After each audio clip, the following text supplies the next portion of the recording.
Is it possible to change things? Can I rise above the flood? Will the process cleanse my soul? Okay, I want to welcome everybody back to the In the Blood podcast.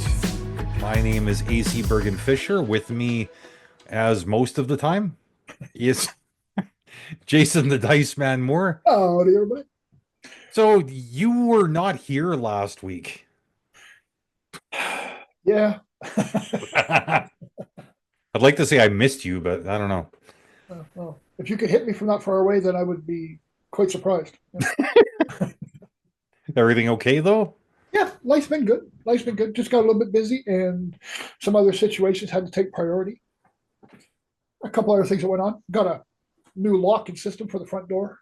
Nice. Ordered off of Amazon. God, love Amazon. Yeah. That's become my Amazon, if you're listening, we're looking for a sponsor.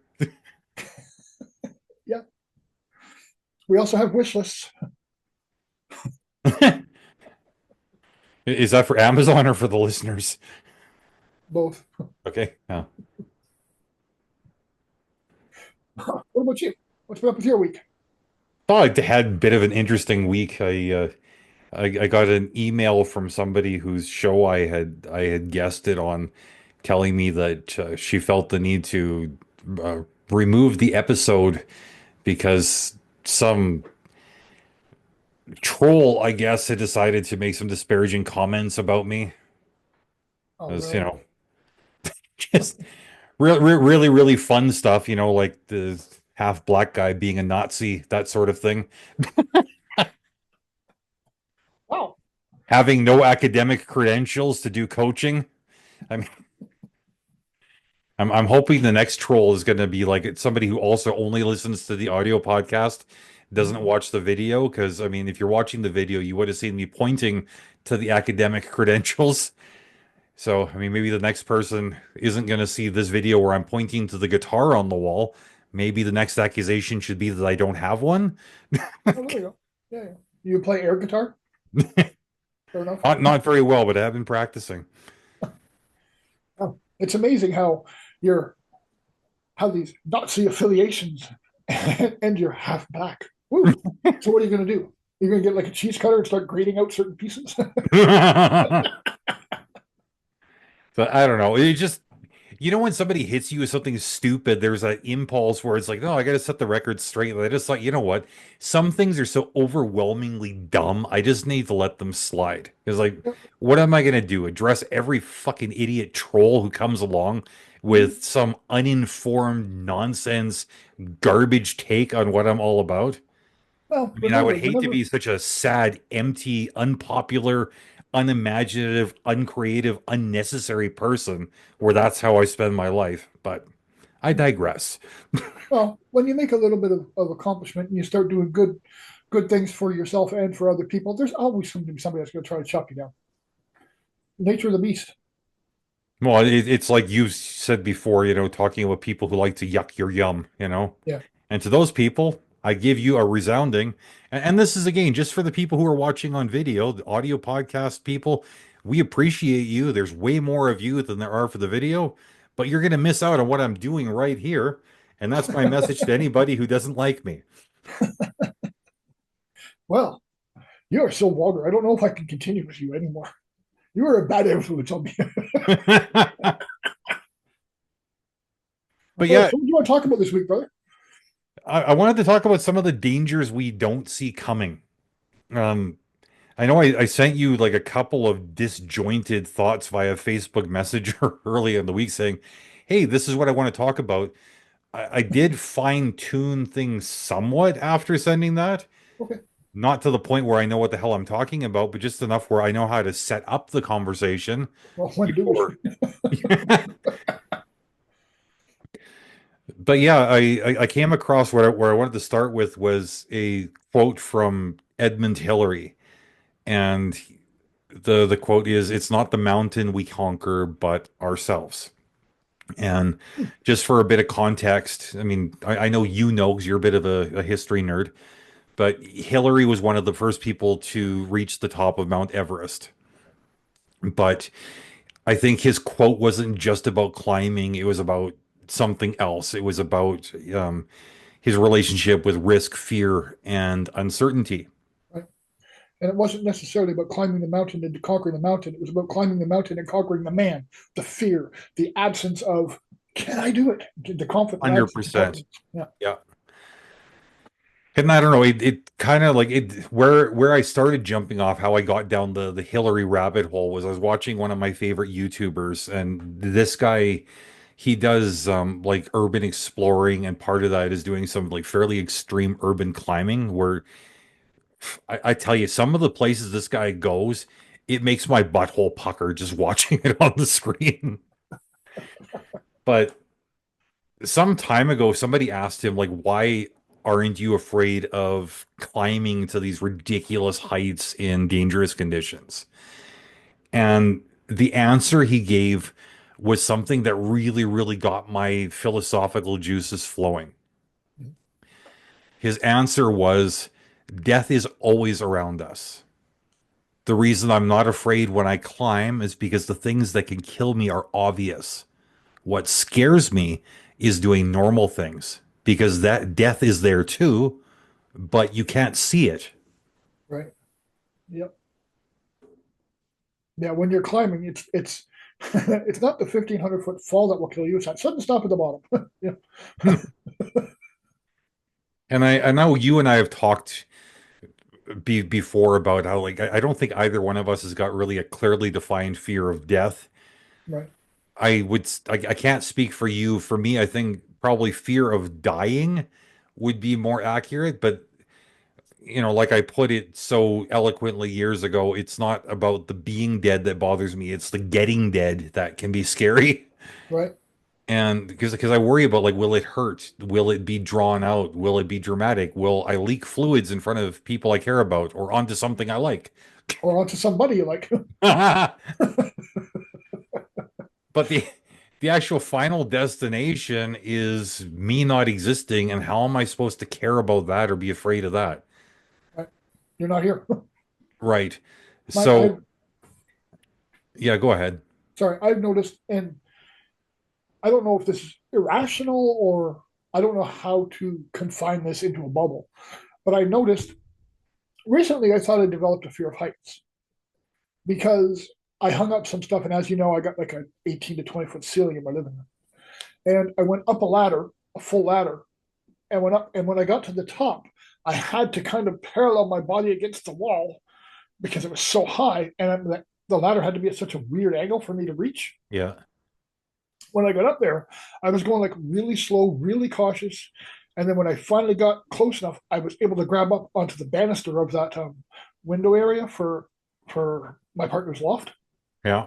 And I secured myself that way, and I hung what I needed to hang because I'm doing more African theme in the living room. And I thought, oh, gee, like I was really worried about being up that high. Like that freaked me out. But then 3 days later, I was over at a buddy's place and I went up a ladder. And I'm not going to say I didn't have any worry, but I wasn't as worried. I was like you know what I used to be like. Yeah. And I realized that part of my issue wasn't necessarily being that high. It was what the people around me would have to deal with if I fell. Hmm. Because the buddy that I was at wasn't necessarily like really close to me. We're kind of casual friends. So if he had to pick up my pieces, not a big deal. But you, my brother, or Lynn, my partner, if I fell and you guys had to pick up my pieces, that really bothers me because I'm more of a protector than I am well, here, you pick up my mess. So part of my fear is leaving a mess for somebody else and not being able to do it myself afterwards. Yeah, I think that's fair though. I mean, I think that leaving yourself in a position where you need to be squeegeed up is the height of rudeness. Yeah, absolutely. That's part of the reason why I always carry napkins in my pocket. I'm just kidding. Okay, so like two people who aren't afraid of death, who might be kind of like afraid of falling or the process of dying or injury or liquefying ourselves. How do we approach this conversation like based on this idea that, like some people think you're better off seeing the dangers around you than being oblivious to them because either way, the danger is always there. Mhm. Yep. Well, I noticed like a few years back, before my partner and I got together, I was hanging out with this female friend of mine. There was nothing going on. We were just friends. And we were going about to go walk across the street between two vans. And as we were walking, this truck came barreling out of a gas station around the corner. And I noticed if she kept walking, she was going to get squished. So I rolled myself in front of her and pushed her back. And I got clipped in the back of the head with his mirror, Mm. which she would have been dead. But I, in the moment, didn't think about it. I didn't have any fear of me getting hit. I had fear of her getting hit. So I want to qualify this. Um, we don't think we're invincible. We don't think that we have no. Um, what do I put here? Um, we don't think we're immortal. We understand our mortality. We don't think we're tough guys or anything else. But for some reason, this kind of situation just doesn't bother us. But there are other things out there that we are afraid of that weirdly aren't as finalizing as death. It just occurred to me that this sort of ties into a conversation that you and I had a couple weeks ago when we were talking about like trust and loyalty and whatnot, Right? and how, basically like when you would use the example, like if you get betrayed by somebody who you don't really know and you don't really trust anyways, it's no big thing because you didn't have any expectations of them. At Right. least no good expectations, but like if I betray you, that hits very, very differently Mhm. because you do expect good things. Right. Or at least I think I know what to expect. Right. Right.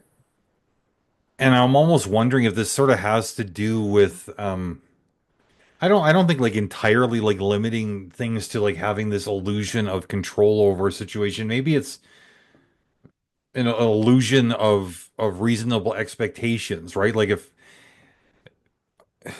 if I'm going to personalize things, I get on very, very, very well with complete strangers. I can make conversations with strangers no problem. Mhm. It appears as though I'm making friends everywhere I go because I can talk to anybody. Yeah. I don't talk so easily when I know somebody well-ish. Mhm. Like I'm doing better with complete strangers or complete people completely inside the circle of trust. Everybody else, there's just so many variables there. It stresses me out trying to navigate them. And it's like, yeah, I know you could betray me just as easily as a stranger could. I mean, probably you wouldn't, but I know what you are and aren't good for. Just like with a stranger, it's like, well, to some degree, maybe I don't know what they're good for, but I don't care either. Can you clarify that just so everybody understands what, like, because you and I have talked about it before, but when you say you know what to expect of me, Well, I mean, I've got a reasonable expectation based on past experience, what you're likely to bring to the table, how you are likely to respond, what you're likely to say, what your mood cycles are likely to be. You're still a person, an individual. You still got external things affecting you, and you still could surprise me. right? But after almost 23 years of being in each other's lives, you don't surprise me very often. Fair enough. But I mean, that being said, you could hurt me. You're fully capable of doing it. In fact, you're probably more capable of hurting me than anybody else. Not to say you would, but even if you accidentally do, it's not going to be like a little thing. It's going to be a devastating blow, most likely, because like I don't want that from you. I don't expect it from you. Mhm. No, I know where all And the sore spots are. yeah, so I mean, there's a certain comfort in, I guess like it's not entirely about the familiar. It's about the expectations. It's about the known, right? So Mhm. with you, you're completely inside the circle of trust. I know what the situation brings when you are in it. Right. With complete strangers, I know basically how I fit into the situation because I'm on high alert because I don't know these people.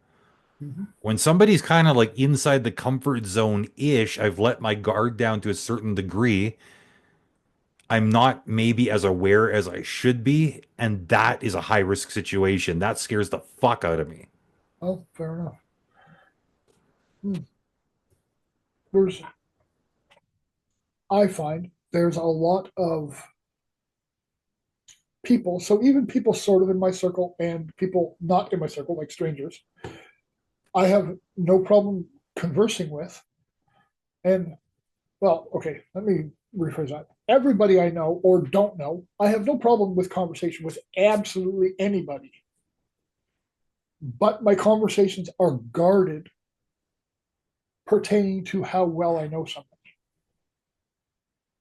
So because I am such a by nature untrusting person, like a lot of people think, oh yeah, yeah, you trust everybody, blah blah blah. No, no.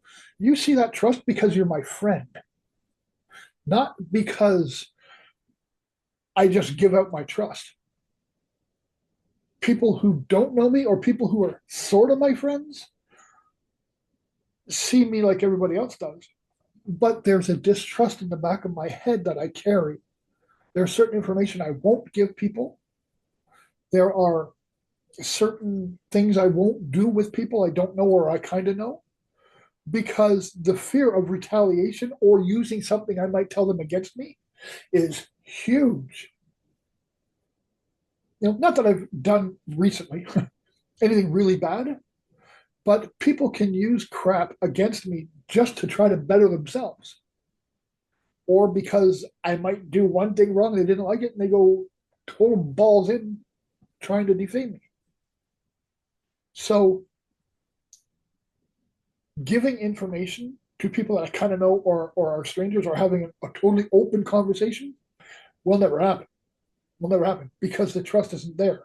And the fear of them stabbing me in the back is huge. Like we've talked about before, you generally trust people because you want the best out of everybody. I trust pretty much nobody unless I let you into my deep inner circle. And I think that's one of the big differences, but that's also one of my biggest fears. So let me like throw a question at you. So like knowing how you frame the world around you, like specifically the strangers in the world around you, what would be an easier situation? Like, would you rather be in a room full of acquaintances, or would you rather be in a fight for your life? I'll fight for my life, So would this 100%. tie in a lot to like what this YouTuber guy was saying at the beginning? Absolutely. Because in a fight, I know the dangers that are coming. Yeah. I know how to protect myself. Well, I think I still know how to protect myself. It's been a few months, but I think I can still do it. And now I'm a much bigger person as well, so I got a lot more weight to carry around, Fair enough. which also means I got a lot more weight to throw around. So as you know, I used to punch really hard. Now I got 280 pounds behind me. So in a fight scenario, I know what's coming. So the danger doesn't bother me. In a group of acquaintances, I don't know which one of you sons of bitches is going to stab me in the back. So my guard's going to be totally up. Because I, I'm kind of with you there because I mean, it's like I don't like physical altercations because the last fight I won, I still lost because it took me 2 weeks to recover from it. But still, I would rather have somebody like take a swipe at me physically than to be surrounded by people where I don't know who's smiling to my face and is going to stab me in the back later. I would rather get punched in the face than get teased until I develop an eating disorder.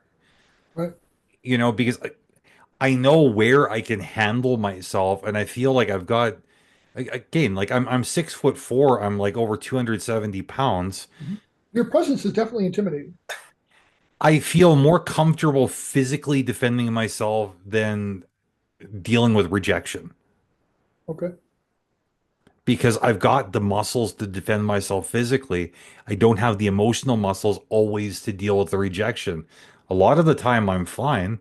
Yeah. But I mean, you know me better than anybody else. You know, there are times where I'm very, very fragile, Hmm. and the slightest little thing is going to, basically make me want to hibernate for a couple of weeks. Yep.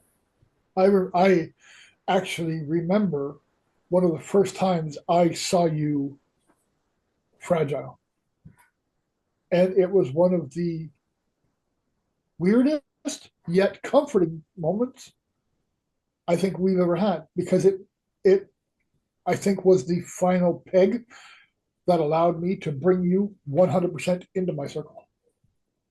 It was warm, it was satisfying, it was complete. That's what I'll say. Yeah. No, that was the day we became brothers instead of just friends. Hmm. That was the day where, don't worry about it, you got one here. Yeah, Yep. And that was probably, oh, that 17 years ago ish. at least, yeah. Yeah. Yep. Yeah, probably even a So, little bit longer than that, to be honest. so in a social setting, okay, let's say you go to your favorite sitting place where you have coffee or juice or whatever it is you happen to have, where you like to go and just chill. What is your greatest fear in that atmosphere? Like if I'm in my comfort zone, Yeah. Like if but you're out in public, you're at a diner or a restaurant or a coffee shop or whatever you go to on a regular basis, that's outside of your house, the most regular place you go. What is the biggest fear that you feel? Do you feel comfortable saying so? yeah, I mean, this might be kind of silly, but my greatest fear in that type of scenario is like having somebody's opinion of me lower because they misunderstand something I've said or done. Okay. It just because I spent first of all, I spend a lot of time working on myself, Mhm. and I have done so for years. And my self-worth, it's not like it's low, but it is fragile because I know where I started. And Mhm. like where I started is kind of what keeps me motivated to keep on improving. Yeah. And I'm also very, very careful with how I communicate things. I don't always get things right, but I mean, my choice of words is it's always deliberate. Even when it's wrong, I'm So very, what? very carefully trying to get a point across. So when that carefully cultivated point is missed, and as a result, somebody thinks, wow, you piece of shit. That Mhm. shatters me. And I'm so paranoid about that happening. Right. Oh, that's very cool. Well, yeah.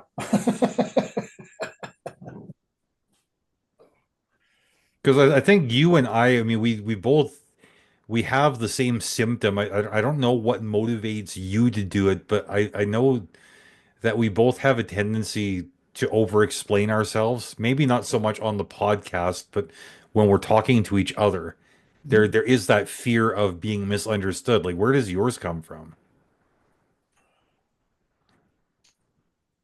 um, Not being a human, Hmm.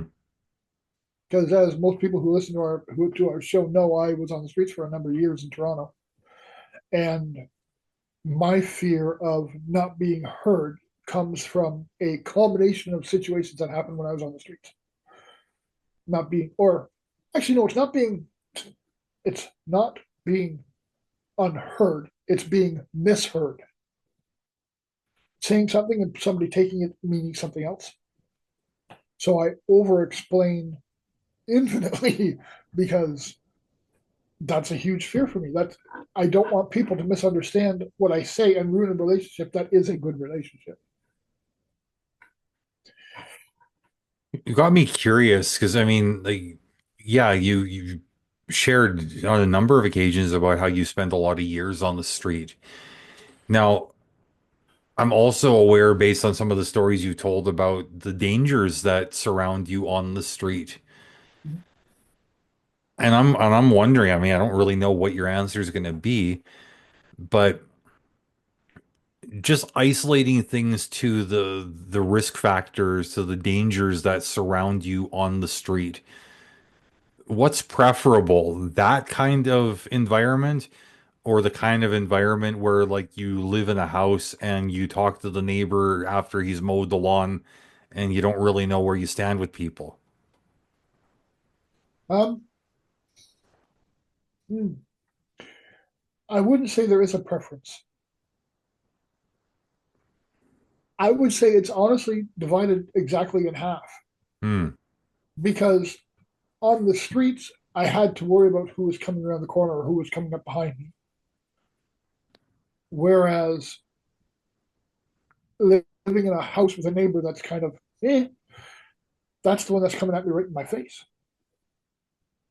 So there are, I would say it's exactly half, like split right down the middle. Part of me would say, well, you know what, there's this aspect that's preferred on the street life because I'm always on high alert, because I'm always got my head on a swivel, always when I'm sleeping, putting myself in a position where you can't come at me, where I can't see you because my back's to a wall.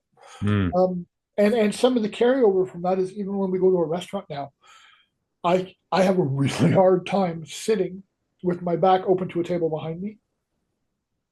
I a lot of time turn my chair sideways and I sit with my back against the wall, the dog under the table, my partner right there playing games because I always have that instinct fear in the back of my head that somebody's gonna come up behind me that I either don't know or is going to be an asshole and try to just like freak me out or put me in a headlock or something because I get really violent really quick.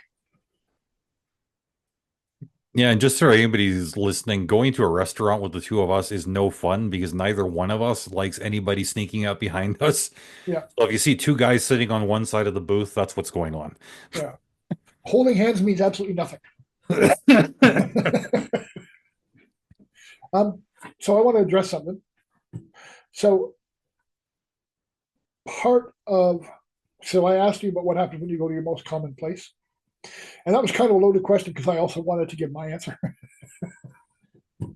um, Yeah, I just skipped right past that. yeah, I noticed. I'm sorry. It's fine. Um, this time it is actually done with selfish reasons. So part of as you know how violent I am, having experienced it not firsthand, but seeing me going up with coworkers and making their lips quiver.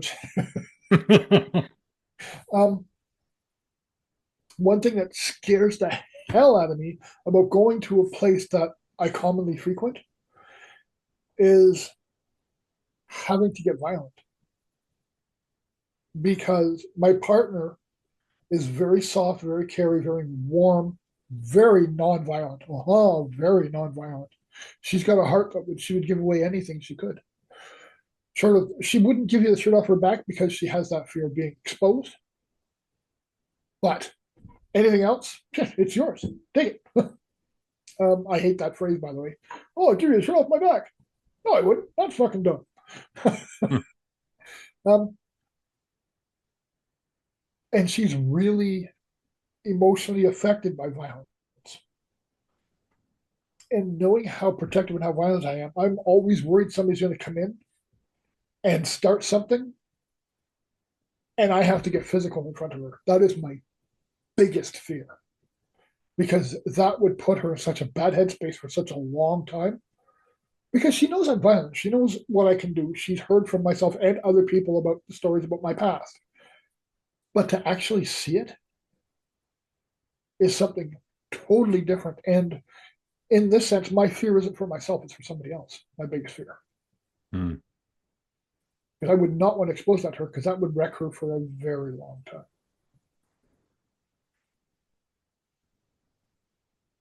Pretty interesting how we But again, like I think like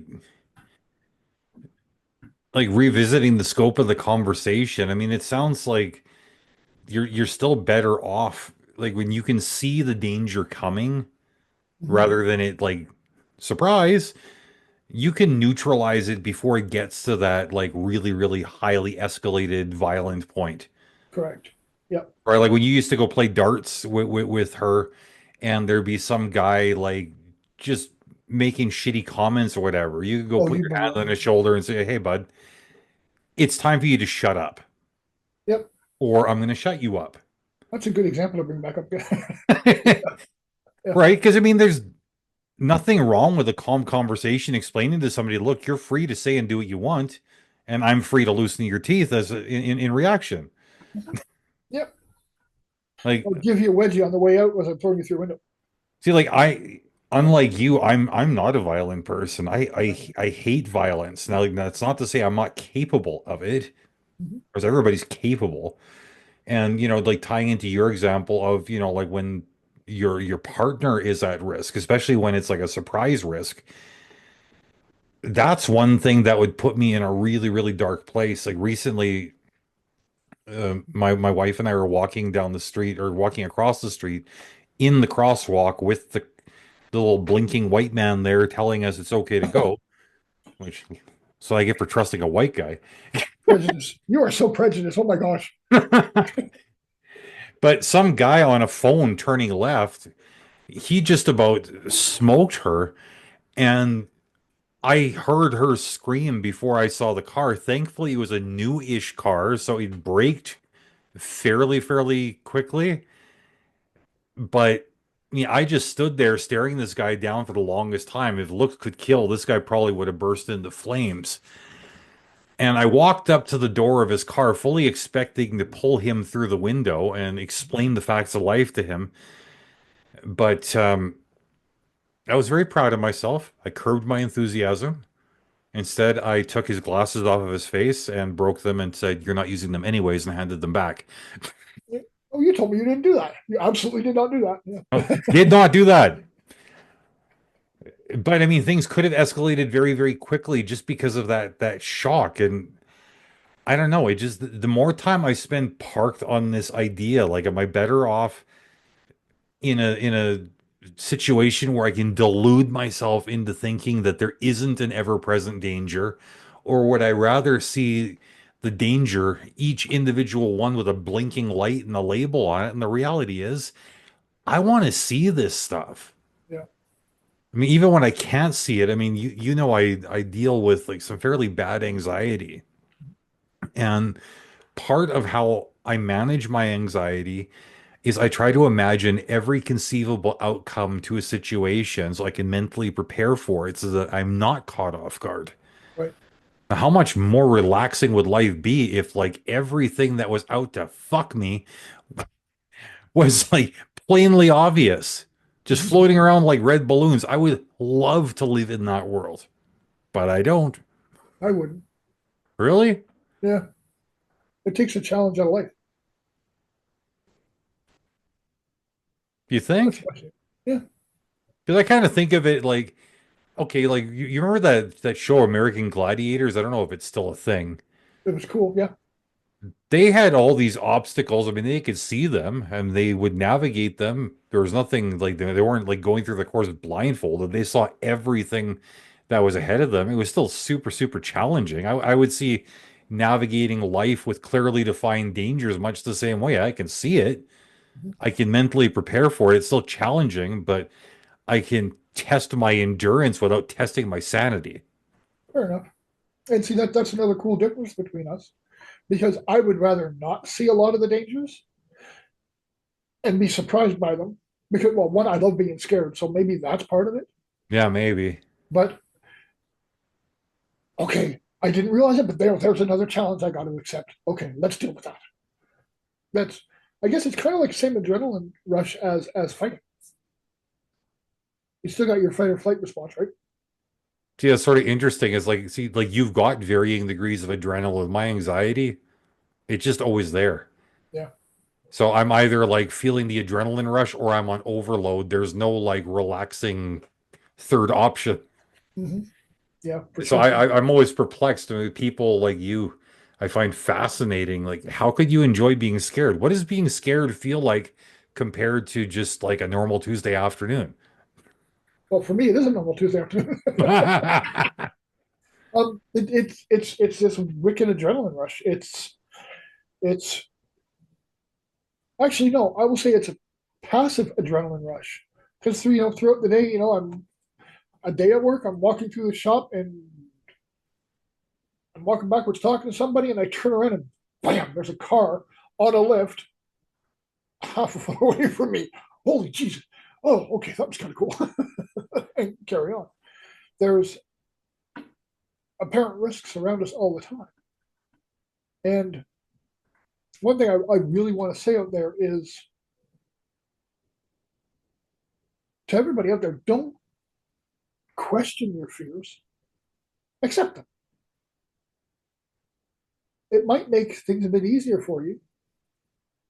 There's fears of the magnitude of differences for everybody. And once you accept those fears, I think it creates a sense of well-being. Like if you were in a position that you could accept your fears for what they are or your worries, how much of your anxiety would go away? Hmm.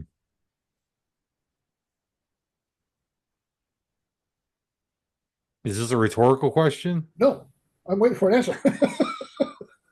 I can't honestly say because for me it's a chemical thing. Right? Do you Okay, so for the average person, do you think if people could just normally accept there are going to be fears that cause reactions, and there are going to be fears that you can't overcome because of like chemicals issues in the brain and endorphins and such. But if somebody could come to peace with certain things that cause anxiety, can you imagine how much peaceful your life would be? Yeah, I think for most people, if they could just learn to accept that it's not a bubble wrapped life, Mm-hmm. they probably would be more at peace. I mean, even for me, accepting the fact that I got this chemical thing that's going to keep me feeling like high adrenaline all the time, there's a certain peace in that, weirdly enough. Mm-hmm. And I can explain that. Um, Years ago, like you remember, I for the first time was getting medicated for my anxiety. Right. And part of settling into that medication at that time was learning what it's like to not feel anxious for the first time ever, because anxious had been my 24/7 normal up until that point. It's part of your I, natural repertoire. yeah, I had no point of reference. Like, okay, so once I was medicated, then I started realizing, okay, that I learned what a startle reflex was all about. I learned that, okay, so when somebody's massaging a balloon and that might pop at any moment, that feeling you get, that's not the feeling you should be having all day and all night, every day, every night. Right. But that's how up until that point I'd been rolling. And you know what the stupid thing was, as much as it should have been a relief that this nonstop adrenaline was gone, it really fucked me up because I couldn't handle the ups and downs of it all. So I went off the meds. I just learned to accept that, you know what, this is how I'm wired. I need to figure out how to navigate me without popping pills. Yeah. Not to say that, like, hey, if somebody else chooses a different path, you want the pills, take the pills. More power to you. Yeah. It just wasn't for me. Mm-hmm. And We're definitely not against personal choice. Yeah. yeah, like I'm at peace because I've accepted that being at peace isn't an option, as messed up as that might sound. I think your piece is different. I don't think Fair. it's not an option. I think your piece is different. Your piece is knowing you're anxious and dealing with it.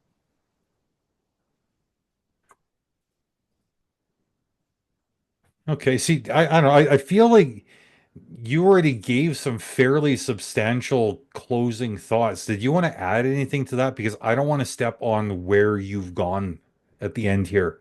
Um, I guess the only thing I would add, don't hold somebody else's anxiousness or fears against them. Don't ridicule them for it. Don't make fun of them because you never know when it's going to happen to you. You could wake up tomorrow with a chemical imbalance and be a hell of a lot worse than the person you were just criticizing 2 days ago. Yeah. Be kind, be weary, be understanding, and don't hold other people's challenges against them because they're different than you. Okay, well, I'm not going to trample on that much. Just a little bit. No, it just normally when I sign off, I mean, my trademark goodbye on this show for quite a long time has been to sign off by saying much love. And somebody asked me in the past week, like, why do you do that? And I said, well, I'm trying to like embrace everybody who's listening. I'm trying to like convey that I actually do care and like welcome everybody into this unified space. And they introduced me to the meaning of a phrase that I'd heard used in I hate to say reggae culture, but I'll say reggae culture because I'm not really sure what the culture is called. But people will sign off saying one love. And basically like that phrase means like unity, respect, and universal love. So moving forward, I kind of like that. I think that's what I'm going to be rolling with. And after that huge build up, one love.